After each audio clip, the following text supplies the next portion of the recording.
그리고 그 예수님과 두 제자의 만남에 관한 놀라운 이야기를 함께 나누고자 합니다. 우리가 일부분 읽은 그런 내용입니다. 이 사건은 단순한 역사적인 사실이 아니라 오늘날 성도인 저와 여러분의 신앙생활에 놀라운 통찰력과 지혜를 주는 살아있는 그러한 메시지입니다. 이 이야기의 중심에는 하나의 강력한 고백이 들어 있습니다. 저와 여러분도 매일매일의 신앙생활 속에서 이 고백이 넘칠 수 있게 되기를 주님의 이름으로 축복합니다. 32절이죠. 길에서 우리에게 말씀하시고 우리에게 성경을 풀어주실 때 우리 속에서 마음이 뜨겁지 아니하더냐, 마음이 뜨겁지 아니하더냐라고 고백하고 있습니다. 이 고백은 여러분, 두 제자가 부활하신 예수님을 만난 후에 서로에게 나누는 그러한 감격의 표현입니다. 마음이 뜨겁지 아니하더냐. 그들의 마음이 뜨거워진 이 경험은 어떤 단순한 감정이 폭발적으로 감정에 고조된 것이 아닙니다. 그들의 마음이 뜨거워졌던 것은 바로 성령님의 능력이 그들 안에서 역사하신 증거였습니다. 오늘 저와 여러분, 이와 같은 어떠한 영적인 각성이 다시 한번, 그리고 저와 여러분의 삶 가운데 성령님의 능력의 역사하시는 경험 있게 되기를 진심으로 원합니다. 가장 먼저 엠마오로 내려가는 길, 즉 절망의 여정에 대해서 함께 나누겠습니다. 저와 여러분의 지금 인생의 여정은 지금 어디로 향하고 있습니까? 여러분들의 인생이 높은 산을 향해 올라가고 있습니까? 아니면 깊은 골짜기로 내려가고 있습니까? 여러분의 지금 마음은 어떤 상태입니까? 기쁨과 소망으로 충만한 상태입니까? 아니면 절망과 실패와 허무에 빠져 있습니까? 오늘 말씀에 등장하는 두 제자, 글로바와 그의 친구, 예루살렘을 떠나 엠마오로 내려가고 있었습니다. 예루살렘에서 25리라고 성경은 기록하죠. 약 11km. 이 여정은 단순한 지리적인 그러한 이동이 아니었습니다. 이 예루살렘에서 엠마오로 내려가는 이 내용은 깊은 영적 의미를 담고 있는 내려감의 여정, 화가 나는 여정이었습니다. 우리가 잘 알다시피 예루살렘은 영적으로 매우 중요한 장소입니다. 그곳은 하나님의 임재가 있는 성전이 있는 곳이죠. 그리고 유대인들의 영적 고향과도 같은 곳이 바로 예루살렘. 그런데 지금 두 제자는 그곳을 등지고 떠나가고 있습니다. 왜 그들은 예루살렘을 떠났을까요? 성경은 그 이유를 분명하게 말해줍니다. 그들이 그토록 믿고 따르던 예수님께서 십자가에 못 박혀 돌아가셨기 때문입니다. 그들의 마음속에는 깊은 실망과 절망이 자리 잡고 있었죠. 이 두 제자는 예수님을 메시아 즉 구원자로 믿었습니다. 로마의 압제에서 이스라엘을 구원하고 하나님의 나라를 이 땅에 세우실 분으로 기대했죠. 3년 반 동안 예수님의 그 놀라운 예수님을 쫓아다니며 그분의 놀라운 가르침과 그리고 기적을 목격했죠. 그들의 믿음은 더욱더 견고해지고 강해졌습니다. 그러나 마지막은 어떤가요? 예수님이 십자가에서 죽으신 겁니다. 그들의 모든 기대와 소망이 무너졌죠. 그들의 대화 속에서 깊은 실망감을 우리는 엿볼 수 있습니다. 본장이 21절입니다. 우리는 이 사람이 이스라엘을 속량할 자라고 바란노라. 과거형입니다. 과거형 표현을 우리는 주목해야 하죠. 이 두 제자에게 이제 그 소망이 사라졌다는 얘기입니다. 그들에게 예수님은 이제 과거의 인물인 겁니다. 그들의 꿈은, 희망은, 소망은 산산이 부서진 것이죠. 혹시 여러분들 중에도 이와 같은 절망의 길을 걷고 계신 분이 계신가요? 과거 직장, 사업의 실패로 많은 것을 잃었거나 소중한 관계가 깨져 깊은 상처를 입었거나 갑작스러운 건강의 위기로 앞날이 불투명해졌거나 오랫동안 품어왔던 꿈이 좌절되어 방향을 잃었을 수도 있습니다. 예전에 30년 넘게 운영했던 사업이 코로나 시대에 무너진 한 성도님이 이런 말씀을 하시더라고요. 목사님, 저는 매일 새벽기도 했고 11조도 성실히 했고 교회 봉사도 열심히 했습니다. 그런데 왜 하나님은 저를 버리셨나요? 깊은 절망, 좌절 속에서 나온 이 질문, 오늘 엠마오로 내려가는 두 제자의 마음과 크게 다르지 않을 겁니다. 여러분, 성경에서 예루살렘에서 엠마오로 혹은 여리고로 내려가는 길, 종종 영적인 화강, 영적인 내려감을 상징합니다. 누가복음 10장의 선한 사마리아인의 비유에서도 한 사람이 예루살렘에서 여리고로 내려가다가 강도를 만나게 되죠. 이처럼 인생의 내리막길에서 우리는 종종 어려움과 위험을 만납니다. 그러나 여러분, 낙심하지 마시기를 바랍니다.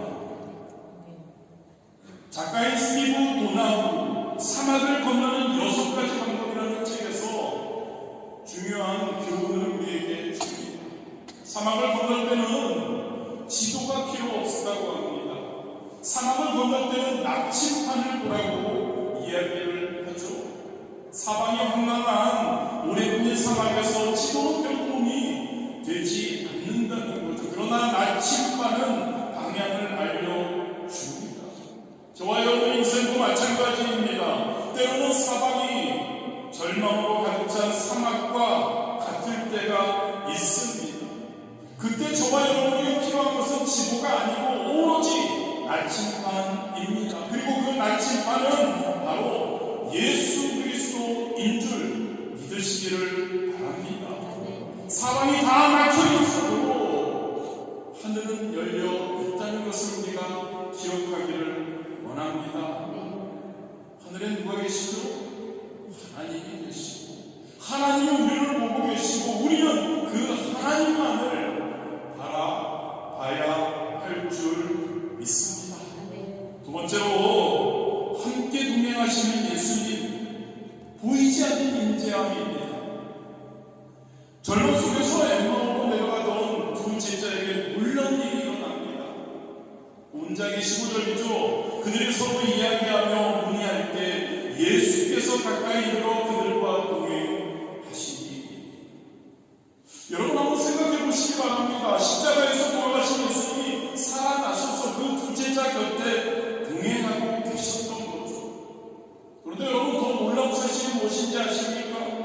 이 두 제자가 3년 반 동안 함께 생사구락을 했던 이 두 제자가 그들의 주인이신 예수님을 알아보지 못했다는 거죠. 16절입니다. 그들의 눈이 가리어져서 그인 줄 알아보지 못하고는. 이것은 두고 보면 신비로운 일이라고 합니다. 3년 반 동안 생활했던 스승님이 바로 옆에서 함께 걸어가고 있는데 그들이 그분을 알아보지 못했다. 왜 그랬을까요? 성경은 그들의 눈이 가리어졌다라고 이야기합니다. 물리적으로 보지 못한 것이 아니라 영적으로 그분을 알아보지 못했다는 의미이죠. 그렇다면 여러분, 그들이 눈을 가린 것이 무엇이었을까요? 바로 그들의 절망감, 그들의 실망, 슬픔이었죠. 그렇습니다. 여러분, 그들은 자신들이 좌절에 너무 사로잡혀 있었기 때문에 바로 옆에 계신 생명의 주님을 보지 못했던 것이죠. 혹시 여러분, 오늘날 저와 여러분도 마찬가지가 아닐지요? 예수님께서 저와 여러분과 함께 동행하시지만 혹시 저와 여러분의 영적인 눈이 가려져서 그분을 알아보지 못할 때가 많지 않느냐는 이야기입니다. 그렇다면 무엇이 우리의 영적 시야를 가릴까요? 두 제자를 통해서 우리가 알죠. 바로 절망감입니다. 불신앙입니다. 불신앙이 뭐죠, 여러분? 믿지 못함이죠. 믿음이 없음을 이야기합니다. 욕심입니다. 교만이죠. 음란입니다. 우리의 영적 눈을 가리는 거죠. 사도 바울의 경험을 한번 생각해 보기 원합니다. 사도 바울은 다메섹 도상에서 부활하신 예수님을 만났을 때 그 예수님의 빛에 눈이 멀었습니다.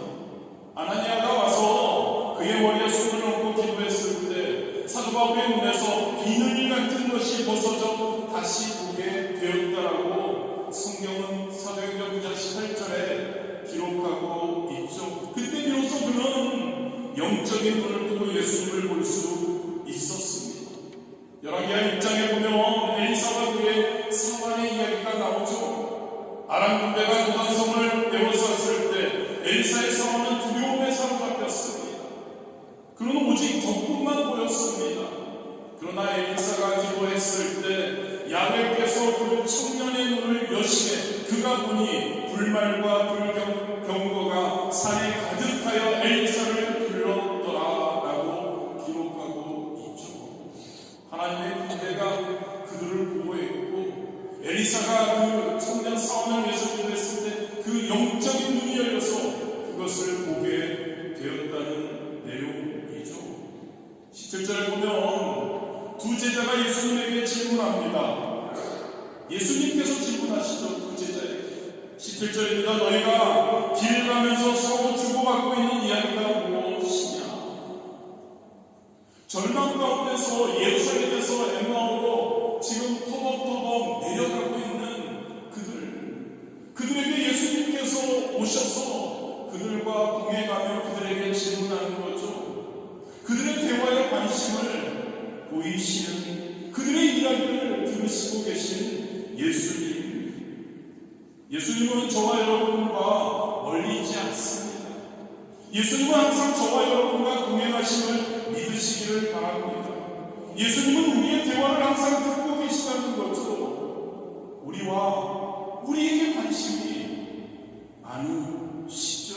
놀라운 사랑입니다. 놀라운 배려. 바로 예수님이 두 제자에게, 예수님이 저와 여러분에게 보여주고 있다는 것을 기억하시기 바랍니다. 저와 여러분의 아픔에, 저와 여러분의 상처에, 저와 여러분의 고민에 우리 주님께서, 예수님께서 관심을 가지고 계시다는 거죠. 예수님의 반응은 그들이 답변합니다. 자신들의 실망감, 예수님 믿었는데 예수님 십자가에서 돌아가셨다는 그 좌절을 이야기하죠.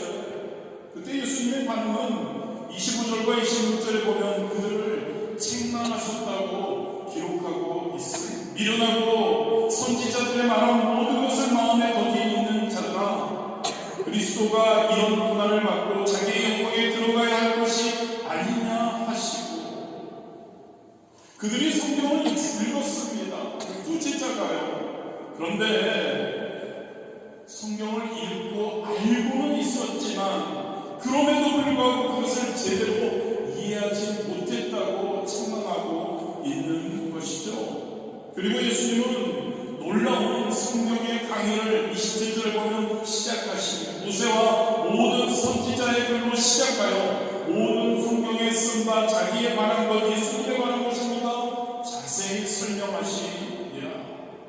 창세기부터 말라기까지 구약 전체를 통해서 자신 메시아에 대한 예언을 하나하나 그 제자들에게 예수님이 설명해 주셨다는 거죠. 그렇습니다, 여러분. 예수님은 절망 중에 있는 이들에게 하나님의 말씀으로 다가오시는 줄 믿습니다. 오늘날도 마찬가지라는 거죠. 주님은 말씀을 통해 우리에게 다가오십니다.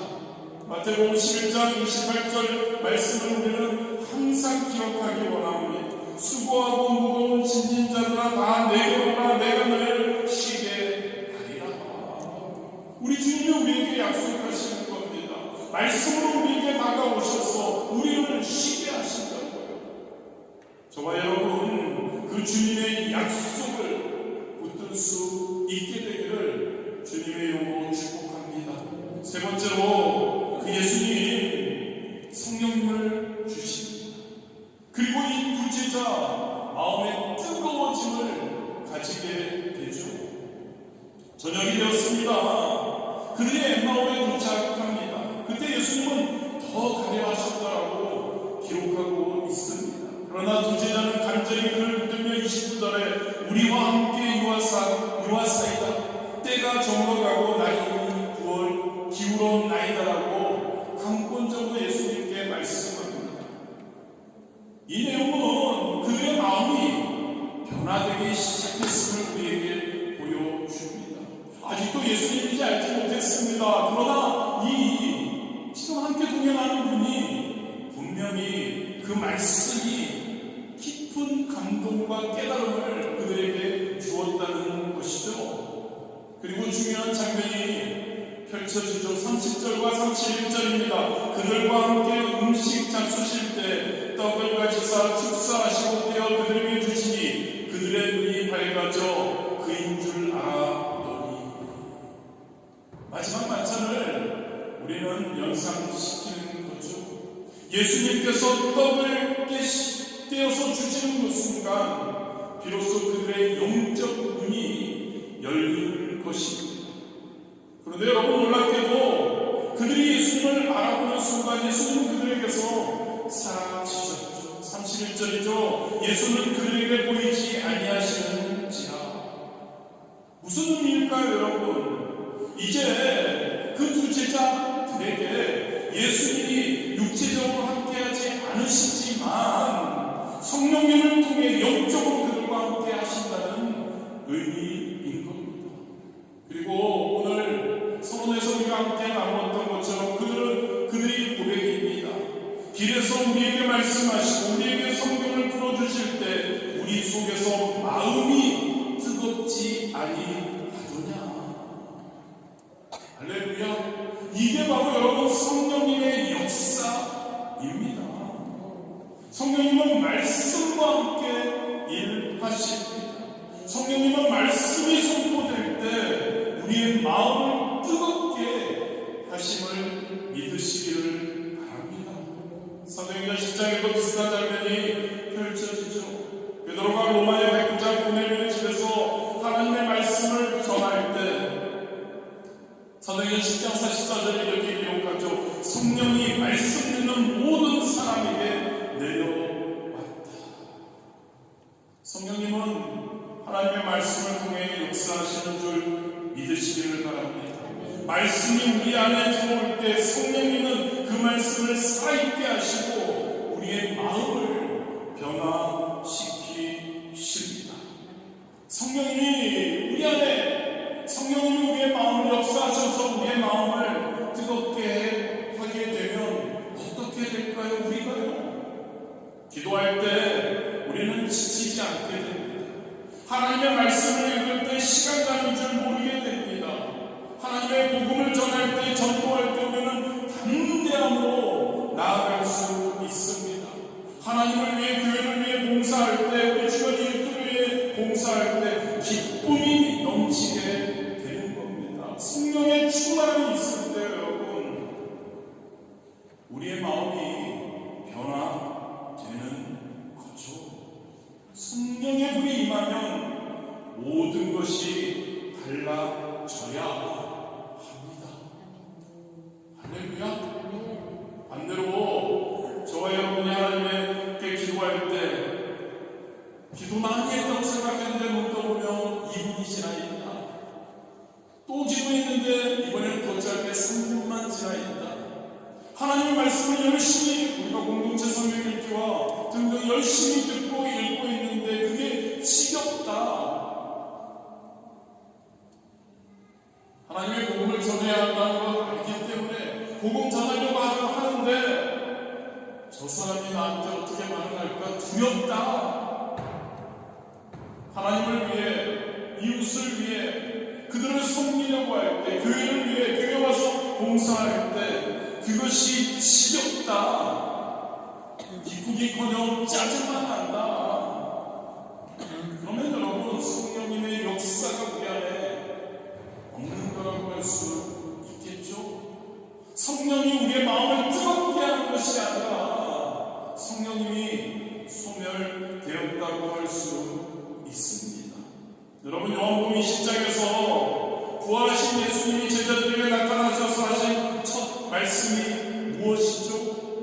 요한복음 20장 22절입니다. 성령을 받으라고 처음 말씀하십니다. 성령을 받을 때 우리는 예수님을 새롭게 만날 수 있음을 믿으시기를 바랍니다.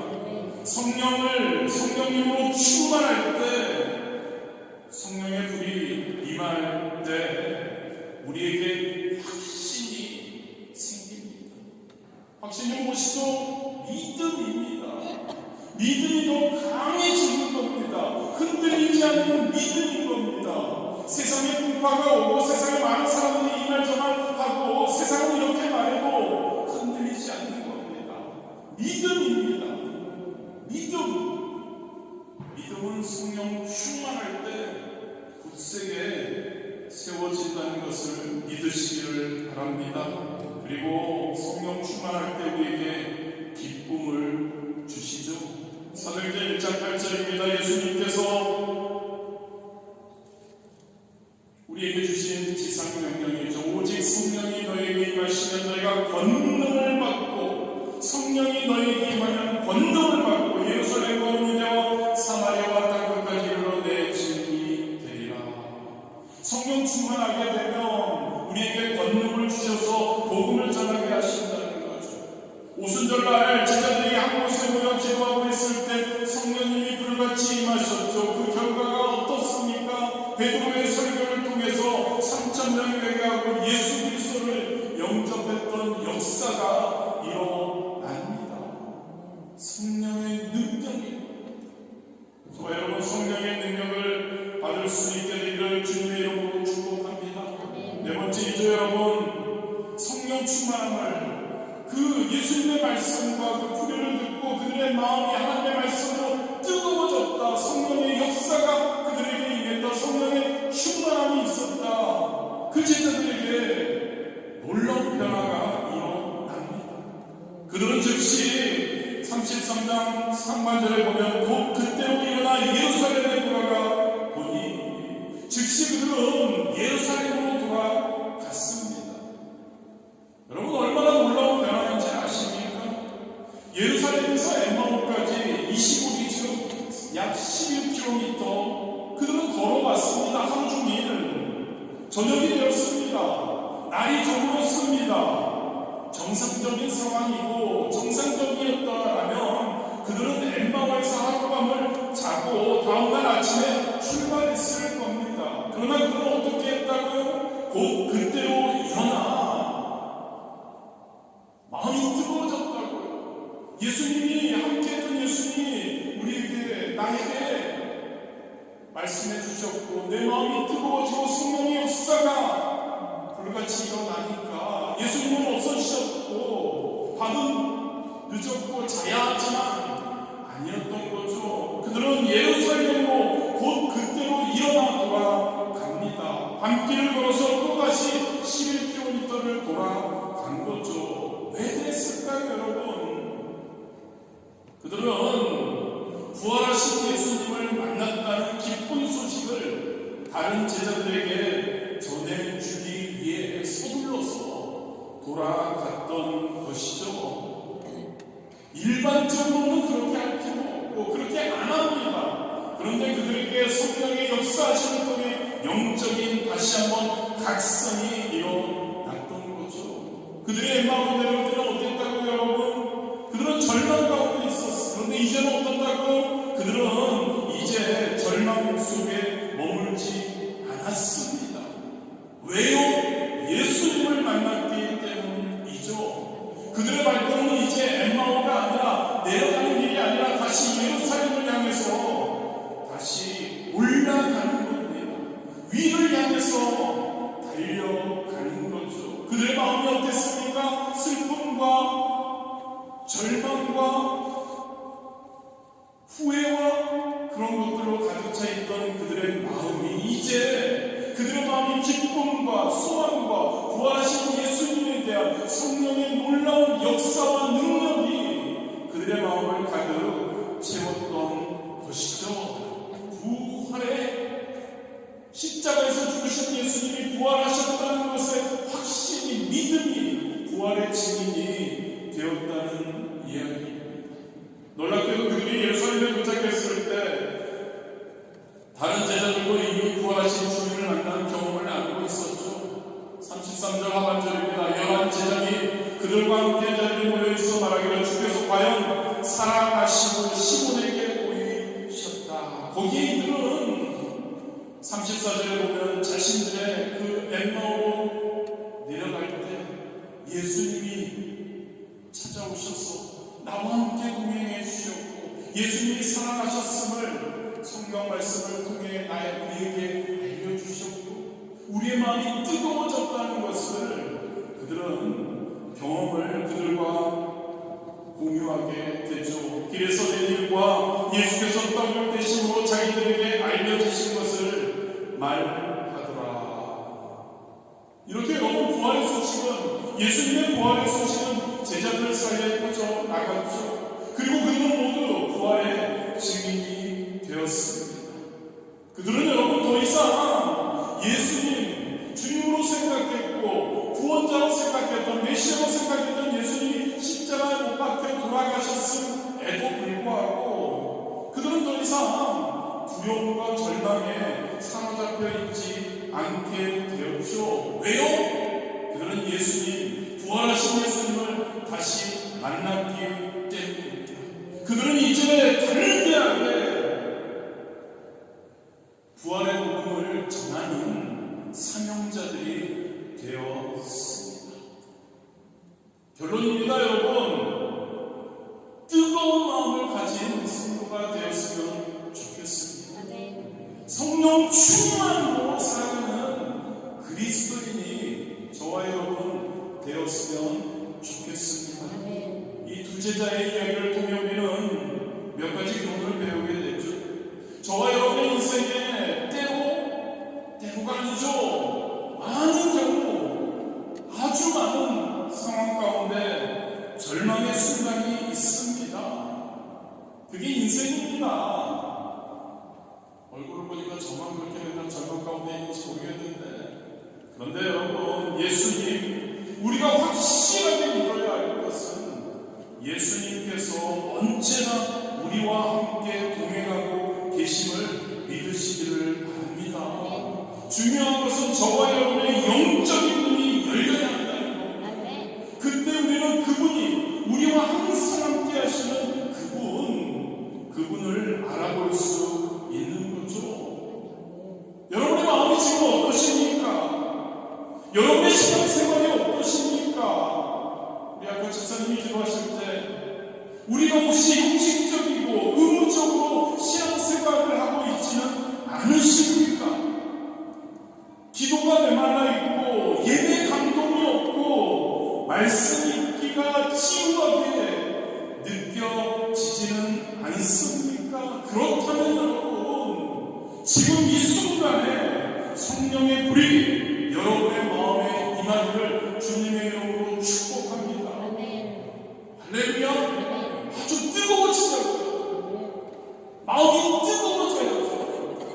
뜨거운 마음으로 신앙생활하는 저와 여러분이 되어야 할 줄 믿습니다. 성령의 역사가 성령의 충만함이 우리의 마음을 뜨겁게 해야 한다는 것이죠. 그래야 하나님의 말씀이 새롭게 들립니다. 그래야 기도를 생명력 있는 기도를 하게 됩니다. 예배에 기쁨이 있습니다. 아멘 안 하시는 분은 진짜 기쁨이 없나 봐요. 예배드릴 때, 찬양할 때, 말씀 들을 때, 기도할 때 할렐루야가 넘쳐야죠. 아멘이 넘쳐야죠. 이런데도 아멘 안 하시고 할렐루야. 여러분, 진짜 뜨거운 신앙생활을 할 수 있는 저와 여러분이 되어야 할 줄 믿습니다. 전도가 부담이 되지 않아야 합니다. 전도하는 것이 너무나 기뻐야 합니다. 하나님께 봉사하는 것이 의무적인 것이 아니라 하나님을 섬길 수 있다는 것, 이웃을 섬길 수 있다는 것이 우리에게 특권이라고 느껴져야 합니다. 할렐루야. 특권인 겁니다. 와서 경배와 찬양을 미리 1시간 전에 와서 준비하고, 찬양대 1시간 반, 2시간 전에 와서 준비하고, 그것이 겨우겨우 해야 되니까 와서 하는 것이 아니라 하나님께 찬양할 수 있고 하나님을 영광 돌릴 수 있으니까 나에게 주신 하나님의 특권이라고 우리가 생각이 되어야 하는 줄 믿습니다. 여러분, 성령 충만할 수 있는 실제적인 몇 가지 방법, 제가 맨날 얘기하는 거지만 여러분, 가장 먼저 말씀으로 충만하십시오. 말씀으로 충만하면 우리는 성령 충만, 뜨거운 신앙생활을 할 수 있는 겁니다. 두 제자가 예수님의 말씀을 들을 때 그들의 마음이 뜨거워졌다고 기록하고 있죠. 하나님의 말씀은 정리적으로 읽으십시오. 매일 말씀을 묵상하시고 공동체 성경 읽기 하시고 하나님의 말씀을 듣고 그것을 하시는 분이 거의 없으시겠지만 주보에 항상 이 란이 있습니다. 금주의 말씀 노트 안에 여러분들은 기억력이 좋으셔서 노트 안에도 다 기억하실 줄 저는 확신하지만 하나님의 말씀을 또한 여러분 듣고 그것을 마음에 새기시고 한 주 동안 그 말씀대로 살아가려고 몸부림치십시오. 그때 여러분 말씀으로 충만할 때 성령의 역사가 우리에게 임할 줄 믿습니다. 두 번째로 기도로 충만하시기를 바랍니다. 기도는 하나님과의 대화입니다. 기도를 통해 우리는 하나님의 임재를 경험합니다. 다양한 기도의 형태를 통해 하나님과 깊은 교제를 나누십시오. 그럴 때 성령의 충만함이 넘치게 됩니다. 그리고 성도님들 간의 교제를 소중히 여기십시오. 두 제자는 함께 걸으며 대화했습니다. 그들이 함께 있을 때 예수님이 다가오셨습니다. 신앙의 동료들과 함께 모여서 서로 격려하고 그리고 함께 중보하며 나아가십시오. 그때 성령의 충만함이 우리에게 임할 줄 믿습니다.